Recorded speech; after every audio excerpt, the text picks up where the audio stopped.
Hi, I'm Heather. And I'm David. From ZenRoseGarden.com. And we're here today to talk about our healing work and answer some questions. Any kind of questions you guys have. Any kind. We're going to answer right now, today. And we're probably going to talk about some crystals, which I know you're all wanting to hear about. Which are good for any of your issues.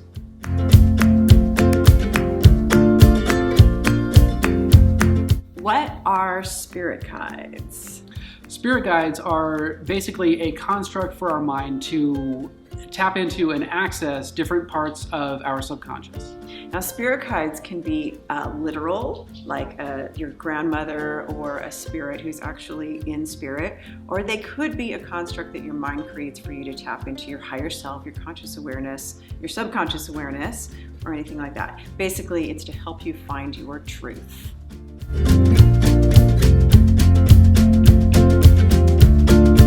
So how do you access your spirit guides? Well, there are several different ways. One of them is meditation, guided meditation or self-meditation. We like to use crystals because crystals sort of help you get into the space. We love crystals. I'll tell you why, because in every culture across the world, we see visions of heaven with crystals in them. So I think crystals remind us of heaven, where spirit guides are.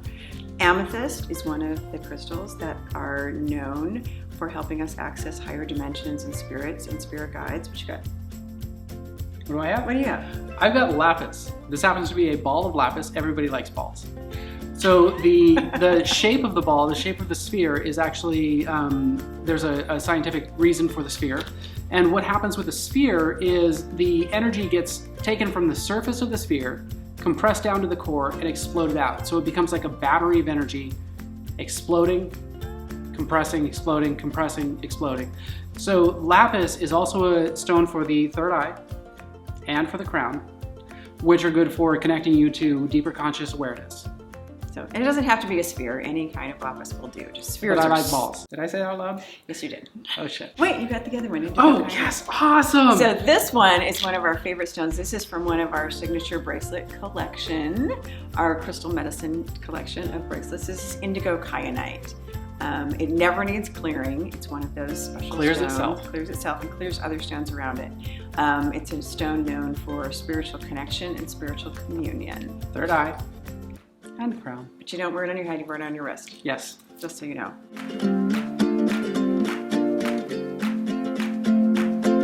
So what are the best ways to heal anger? First of all, look at the anger. Acknowledge, validate, and explore. So we like to talk about our anger, to release it, to figure out why we're angry. We don't want to ignore it or squash it down, because then it will become toxic. Give yourself the freedom to feel the anger. 5 minutes is all it takes. Less than 5 minutes if you're really good at it. So give yourself the freedom to acknowledge the emotion, whatever it is. So if it's anger, acknowledge, I'm getting angry right now. I'm feeling anger. Validate it. I deserve to feel angry, whatever the it is. I'm angry. Then explore it. See where that anger takes you.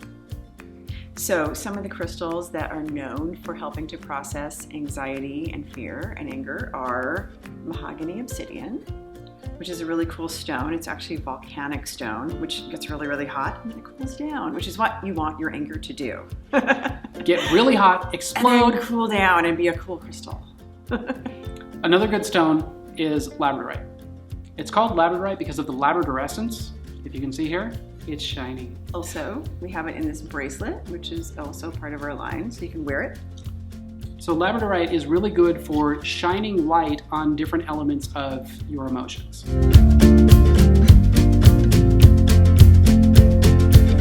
Now we're going to be talking about self-love. Now, how do you love yourself? And what does self-love even mean? I don't know, it means to love yourself. Well, we've got a couple of crystals that will help you that are known for compassion and self-love and empathy. One of them is watermelon tourmaline. It's known for discovering your authentic self and really loving yourself. And plus, it's a really beautiful stone. And I've got rose quartz. Rose quartz is a really good self-love stone because it's centered in the heart, and the heart is the center of our self-love. If you know how to love yourself, then everybody else loving you becomes a bonus. If you don't know how to love yourself, nobody can love you. One of the greatest quotes that I've ever heard as far as self-love goes is, if you accept yourself, if you love yourself, nobody can reject you. If you reject yourself, nobody can love you. So these are a few good stones to help you with self-love. Some of the crystals that are really good for releasing shame and reconnecting with your body and accepting yourself are orange calcite and carnelian. So orange calcite is really good to connect to the second chakra of the body, the sacral chakra, which is connected to your passion, your connection to yourself, your creativity, and the area of shame. So overcoming that and connecting to your own sensuality helps you accept yourself and express yourself in the world that you want to. So shame and guilt we tend to feel when somebody has taken our power, somebody has made us feel less than. So how do we reconnect with our own power, our own ability to know who we are and to feel good about who we are? Carnelian is really good for this. It's a stone of fire, a stone of connecting your own personal fire. So if you feel good about yourself, if you feel good about how you feel, how you look, and feeling good in your own skin, these are ways that help you to ignite that fire inside of you and to kind of let that fire burn to the point where it burns away all of the old beliefs that you are not good enough.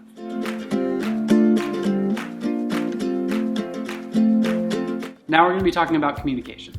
One of our favorite stones for communication is celestite. There are a lot of good stones for communication. Usually they're blue, which is centered on the throat chakra.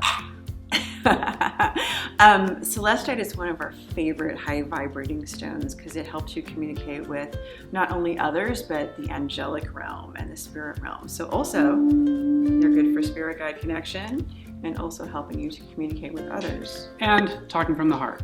Yes. So communication is a very important deal because as we communicate with the world around us, we feel heard, we feel listened to, and if we have any kind of issues in that area, then we tend to close in, we tend to block our throat, we tend to not feel confident enough in what we say. So when we use different stones, stones are known to vibrate at a particular frequency. And that particular frequency is known for different issues or different states of being. So for example, communication has a particular frequency or vibration that it operates at. So when we hold a stone or have a stone around us or near us that operates at that frequency, it helps us to dial into that frequency. It helps us to vibrate at that particular frequency, to dial into that frequency so that we can open our communication, so we can open our throat, so we can be more expressive, so we can communicate better with the world around us. And these stones we are holding right now are really good for grounding, although it's not doing a very good job for infrared right now. These are called Moki marbles, and they're volcanic, and they mostly come from the southwestern United States. But they're balls of iron. They're really heavy, and they feel really, really good in your hands just to even meditate with. And they come out this way. They're not tumbled that way or anything. They're just little balls. So any darker stone is good for grounding because it connects our lower chakras to the earth. Right. David's got black obsidian, which is also known for grounding. It also has a lot of other unique qualities like letting go. It's good for betrayal, good for releasing It's good for anger. overcoming betrayal? Yeah, not for betraying people. It's for overcoming betrayal, for letting go, for grounding, all sorts of good things. It's also good for connecting to the energy of the pyramids.